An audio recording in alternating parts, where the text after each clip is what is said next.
It's good to be back. Hello and welcome to Lunatic Reviews.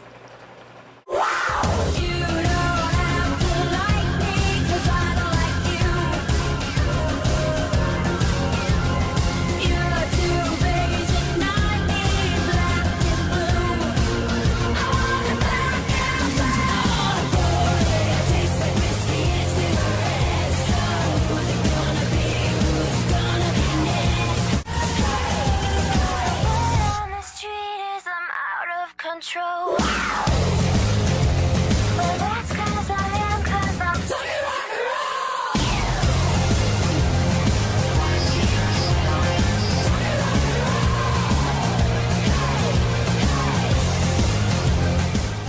Today is part 1 of a 3-part special. God, I hate myself. Why do I always pick the uber sickly sweet movies to do these special episodes with? I mean, first there was the Brady Bunch double feature back in September, and now this. Ladies and gentlemen, this is High School Musical. Some of you may not know, but I was actually a theater girl in high school. In fact, after partaking in Grease in my senior year, I still haven't been able to watch the movie. Never in a million years did I think any musical could be more lame, cheesy, and sickeningly cutesy than Grease is. Don't jump to conclusions. That was not meant to be an insult to Grease, but when you get down to the nitty-gritty, it's pretty cheesy. That is, until I mustered up the courage to watch High School Musical. Prior to watching the movie, I promised myself that I would review all 3 in an epic return to movie reviewing. Now that I've watched the movie, I really wish I hadn't had that idea, and I would like to kill myself for even thinking it. I need to stop pussyfooting and get back to movie reviews.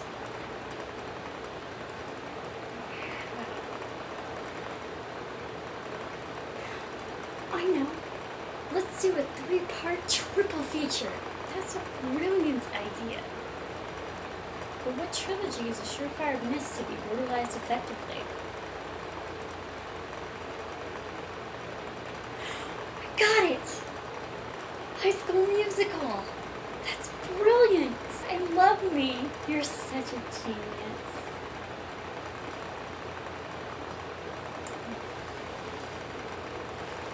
I know.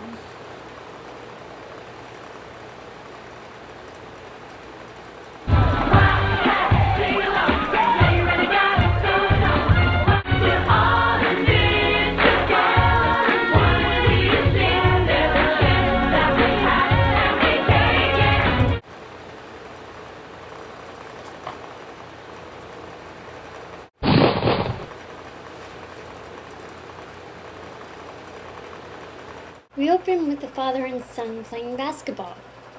Really? This is how you're gonna start? There should be a book called How You Can Tell You're Watching a Disney Channel Original Movie.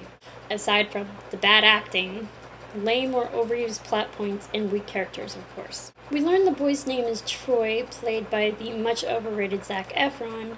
He's on vacation, and it's now New Year's Eve. So he goes to this party that's especially for the teens of the adults at this resort. This is where Vanessa Hudgens enters, slightly underdressed. I mean, you couldn't have put on even a casual dress. The two are thrown together for a karaoke duet because obviously whomever directed the party realized most teens would probably think singing was uncool and therefore wouldn't sign up voluntarily for karaoke. And they couldn't think of a less expensive and also less humiliating way for the kids to interact. So ultimately they decided the guy in charge of lights would pick the kids at random using the spotlight and someone would force them on stage. Troy begins to walk away, which both of them could have done. Troy stops, however, when Vanessa's character, Gabriella, starts to sing.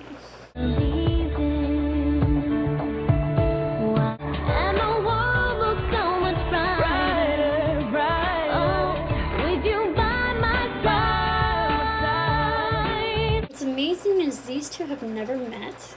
This is supposed to look unrehearsed. I'm assuming they aren't familiar with the song. And yet they're in rhythm and pitch and hardly looking at the screen. I would also like to say that Hudgens hasn't actually spoken a word, and yet she's irritating me already.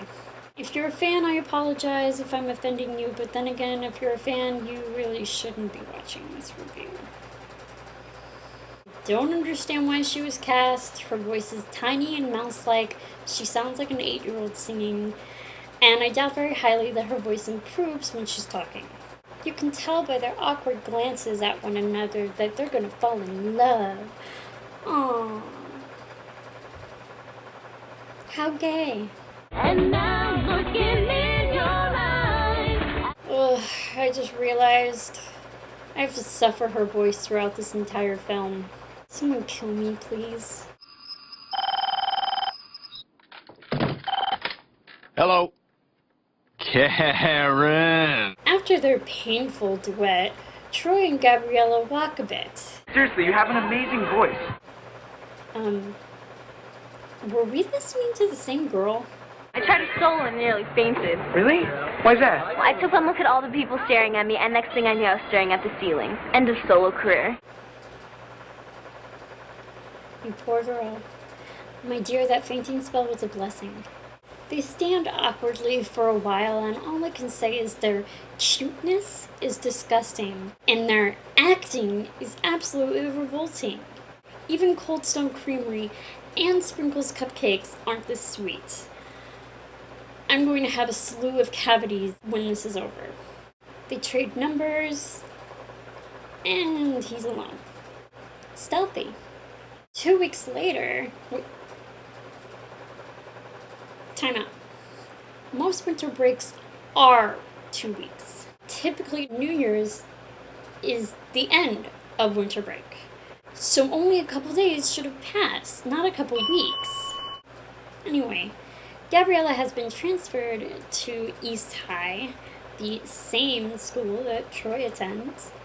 Hi, welcome to Disney Channel's version of Grease. Except we learn that Troy is a basketball star and Gabriella is a child prodigy. Not a greaser and a goody two-shoes.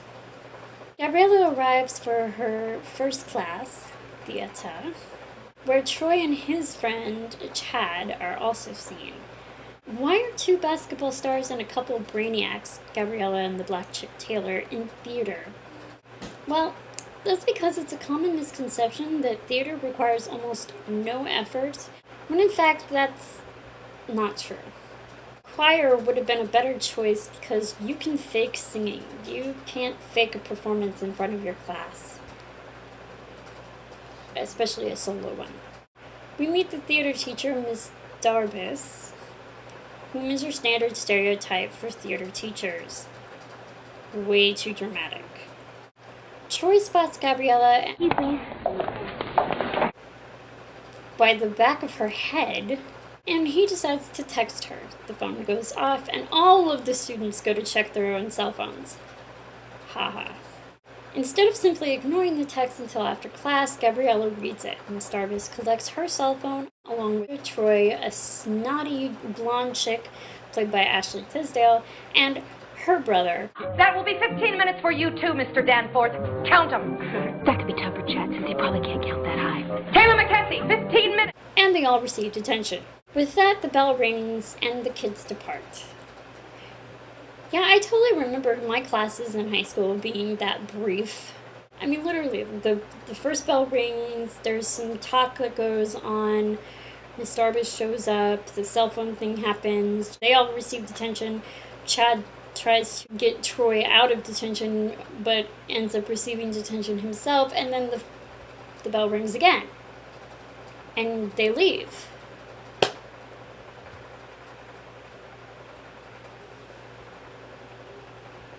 That's an interesting... Troy waits for Gabriella outside of the classroom, and they speak for a while Gabriella glances around trying to find her classes. They stop in front of a bulletin which contains a sign-up sheet for the winter musical.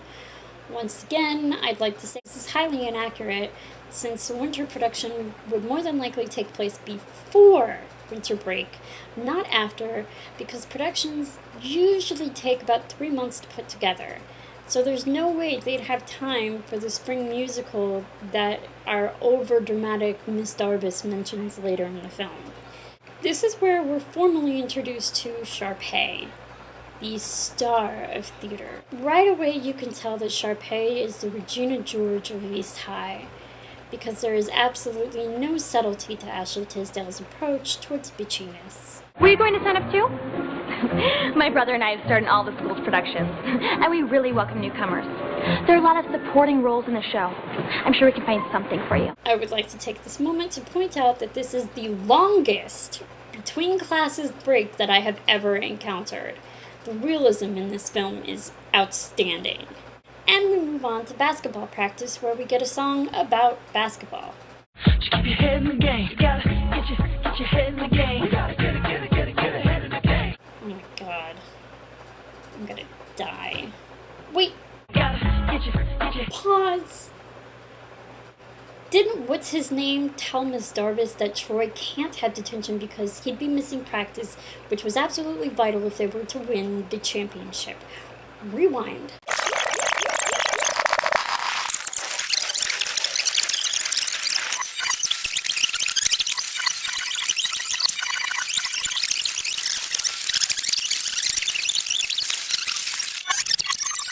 That's not even a possibility, Miss Darbus, Your Honor, because we have basketball practice in Troy. And yet, here he is practicing. On to find Gabriella in math class. Wait, this is the same day? They're all wearing the same clothes. So I'm guessing yes. Then how and why were they having basketball practice during school hours? I mean, they were all in the basketball uniforms. The PE uniforms would be a lot different. Plus, all of those boys were the rest of the basketball team. Furthermore, if they're having practice during PE, then clearly Chad had no reason to fret. Back to Gabriella. She answers a question out loud. A hard one. Shouldn't the second equation read 16 over pi? 16 over pi? That's quite impossible. I stand corrected. So she must be a brain. Sharpay gets the suspicion that Gabriella is a brainiac, and she's also paranoid that Gabriella will try to take the lead in the theater production, simply because she saw Gabriella standing in front of the sign-up sheet, so it must be true. Troy Bolton was looking at our audition list. Again? You know, he was hanging around with that new girl, and they were both looking at the list. Being the obvious bitch that she is, her and her brother investigate and find a newspaper article about Gabriella winning some sort of academic championship at her previous school, to print it out and stuff it into Taylor's locker. As Sharpay looks on feeling proud of herself, all I can think of is two things. One, I can't stop staring at your nose, and it wouldn't have been brought to my attention so much if you hadn't gotten it fixed.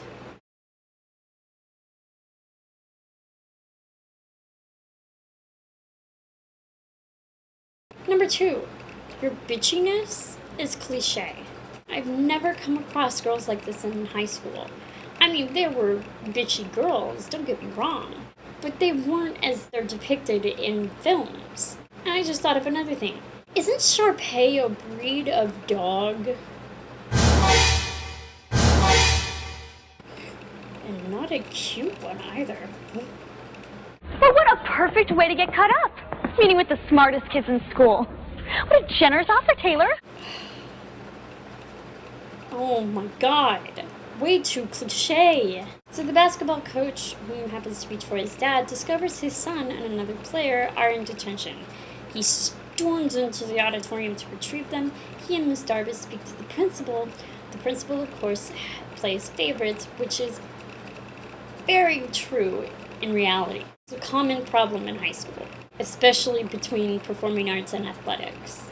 Gabriella and Taylor discuss the cliques of East High. Unless you'd rather sit with the cheerleaders and discuss the importance of firm male beds. My male beds are history. Okay. While Troy and his father discuss branching out. Did you ever think about trying something new, but were afraid of what your friends might think? You like going left? The next morning, Darbus announces that auditions will be held during free period. No. Again, I say this is inaccurate. Troy goes through great lengths to derail Chad so he can peek into the auditorium to see if Gabriella is going to audition. And we bear witness to some painful auditions and one rather impressive one. What I've been looking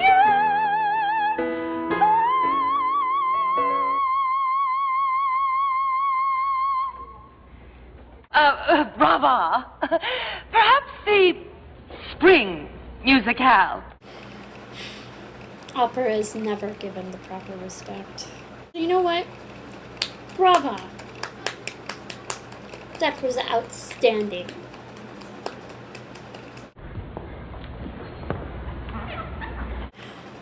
Why do I get the feeling that he's gonna fall off stage?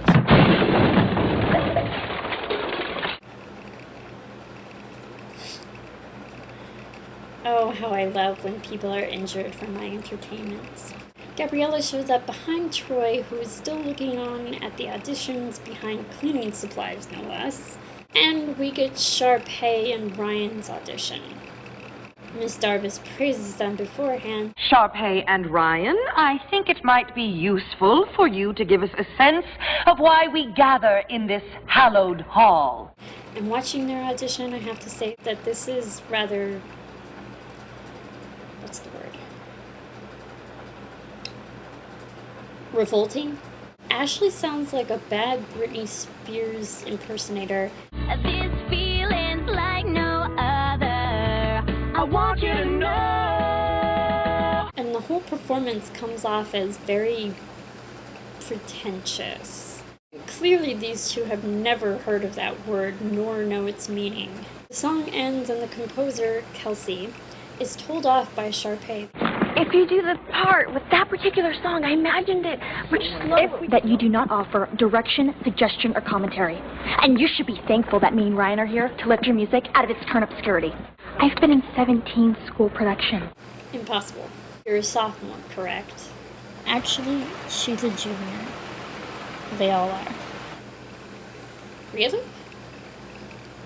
Then what's the next movie? Because the third is senior year. Summer break. Really? Yeah. Oh, for fuck's sake. There's 2 productions a year, so you haven't been in 8 productions at East High. Let alone 17. We aren't in Europe, nor does this take place in Europe, where you'd go to a secondary school at age 10 until you graduate at 18 or 19. Therefore, you being in 17 East High productions is impossible unless you've been held back. A lot. Darbus calls for any others who want to audition, and Gabriella and Troy hesitate for a bit until Gabriella finally comes out of hiding. She has an amazing voice. Perhaps the next musicale. Feeling defeated, they stand in silence for a bit when Kelsey trips and all of her sheet music flies everywhere. While helping Kelsey pick up her sheet music, Troy encourages her not to be bossed around by Sharpay since she's the one to compose the music to begin with. Kelsey, feeling better, asks if Troy and Gabriella would like to hear how the song was supposed to sound. She plays it for them and they sing along. When they finish, Darbus appears, informing them that they've received callbacks. Stunned, Kelsey tells them her schedule for whenever they'd like to practice. The next morning, Sharpay and Ryan discover that they've got a callback, and so did Gabriella and Troy. Sharpay questions whether or not it's a joke, and Ryan comes to the idiotic conclusion. Maybe we're being punked. Maybe we're being filmed right now. Maybe we'll get to meet Ashton. Aww. You're not just gay, you're also retarded. The basketball team approaches, and to their dismay, they find Troy's name on the callback sheet. At lunch, Sharpay paces back and forth. Ooh, sassy hip-hop. Shit's going down.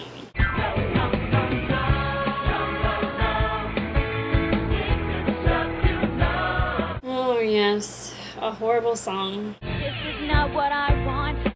We don't always get what we want, princess. This is not what I planned. Things don't always go the way we plan. And I just gotta say, You and me both. Why are you wearing a wig? Ooh, squinty eyes. Gabriella slips and her nachos land perfectly on Sharpay's chest. Darbus appears after Sharpay screams. That Gabriella girl just dumped her lunch on me! On purpose!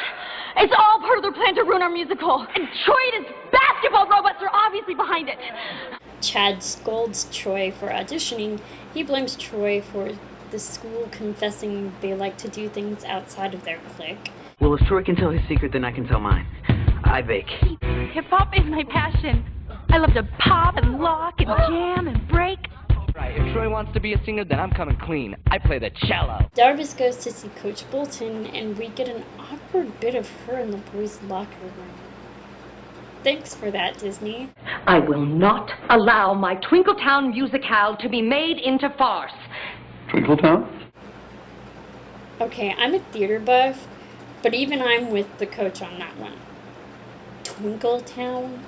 Sharpay goes back to her locker to get a new shirt. Okay, either she anticipates these kinds of things happening to her on a daily basis, or she's incredibly vain. Either options are believable. Zeke asks Sharpay to watch him play. I'd rather stick pins in my eyes. Wouldn't that be awfully uncomfortable? That's the point. Evaporate, tall person! Wow. Yeah, that's hardly an insult. Moving on, Troy invites Gabriella to his not-so-secret hideaway. At my other schools, I was the freaky math girl. Her voice is annoying me. When I was singing with you, I just felt like a girl.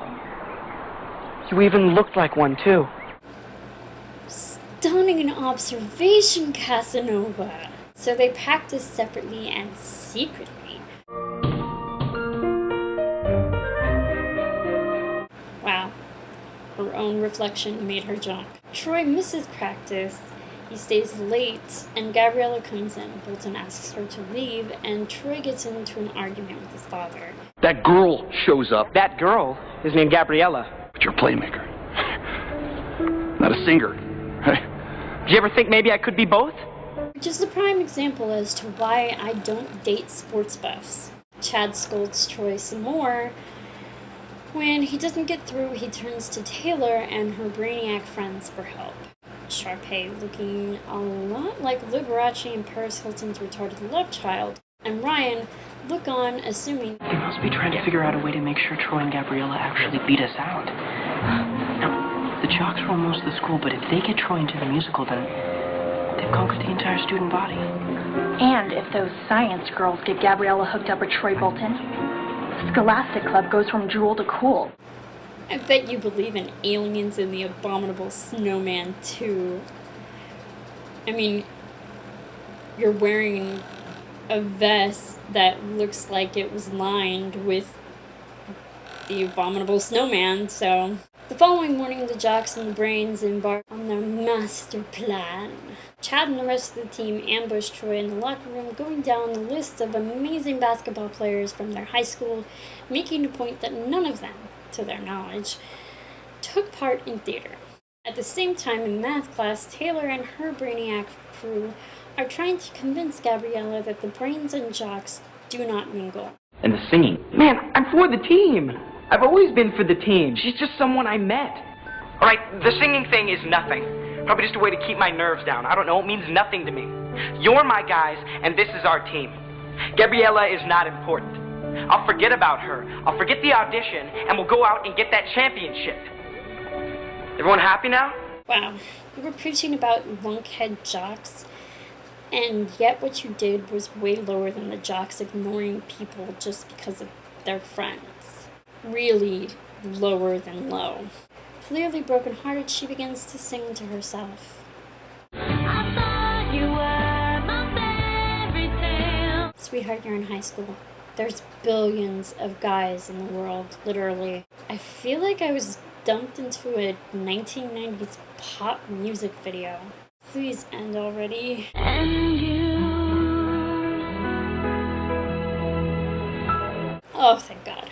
Troy approaches Gabriella completely unaware, and Gabriella politely tells him, I'll do the Scholastic Decathlon, and you win the championships. It's where we belong. Go Wildcats. Now he's miserable and unable to focus on the game, and not wanting to socialize. Both Chad and Taylor realize their mistake. The basketball team finds Troy in his not-so-secret hideaway and confess to Troy what they did, while Taylor and her crew confess to Gabriella. Gabriella doesn't believe them. Troy tries to go see Gabriella, but she asks her mom not to let him in. He sneaks into her backyard and calls her. She answers, which kind of defeats the purpose of not letting him in, and he tries to explain. He ends up on her balcony singing the song that they were forced to sing in the very beginning of the movie. Without saying a word, she forgives him, and they decide to do the audition anyways. Back to their usual selves again, they soar through the day. Ryan and Sharpay overhear the pair practicing, so Sharpay concocts an evil plan. Basketball game and Scholastic Decathlon are on Friday. Too bad all these events weren't happening on the same day. At the same time. Well, that wouldn't work out because then Troy and Gabriella wouldn't be able to make the... Almost immediately, Sharpay hurries to Darbus and convinces her to change the day. I say almost immediately because Kelsey was just seen assisting Troy and Gabriella in their practice in the music room, and now she's in the auditorium behind a piano, watching Sharpay's evilness at work. Callbacks the same time as the game? And the Scholastic Decathlon. There's just one problem with this. Usually, the school won't schedule events like games and decathlons on the same day because there's a high chance that some parents have more than one child attending the school in different programs, no less. You can't make your parents choose whether they're going to their son's baseball game or their daughter's recital. Well, the next day, the change is posted on a bulletin, and the jocks and brains concoct a huge plan to get them to their auditions. And of course, there's some cheesy togetherness. The jocks bring the brains a pie with a pie symbol on it. Ha ha ha, very funny. And the brains draw up an equation on a whiteboard, only to turn it over, revealing a giant poster that says, "Go Wildcats!" And the jocks also put together a human pyramid, spelling out the words, "Go Drama Club." The day goes on as we see everyone prepping. Sharpay and Ryan warm up.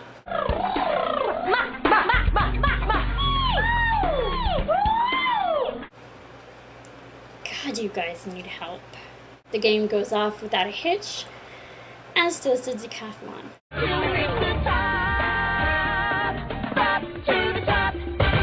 A lesson to Sharpay and Ryan: less is more.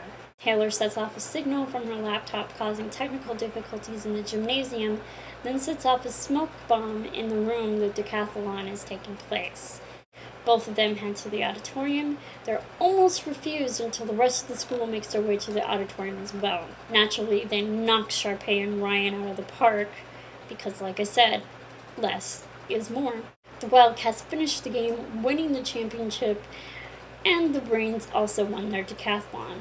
So they won the championship, the decathlon, and the lead parts in the play, proving that in real life you can win them all. Sharpay puts her pride aside and wishes Gabriella good luck. So, break a leg. In theater, that means good luck. Taylor gets a date with Chad. You're going with me to the after party, right? Like on a date? Oh, it must be your lucky day. Zeke approaches Sharpay again. She rejects his cookies, but Ryan takes them for her, and they break into, by far, the best song in the whole movie. Best lyrics, best choreography, best music.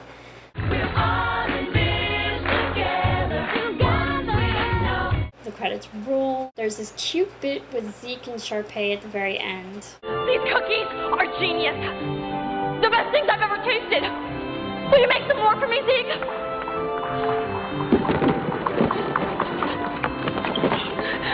I might even make you a creme brulee. Above all, I will never watch this movie ever again. I hope I never have to. Ever.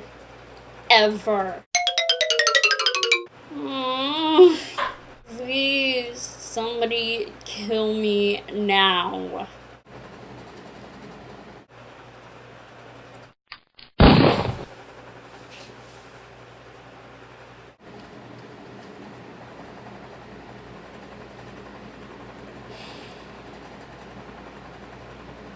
You're welcome.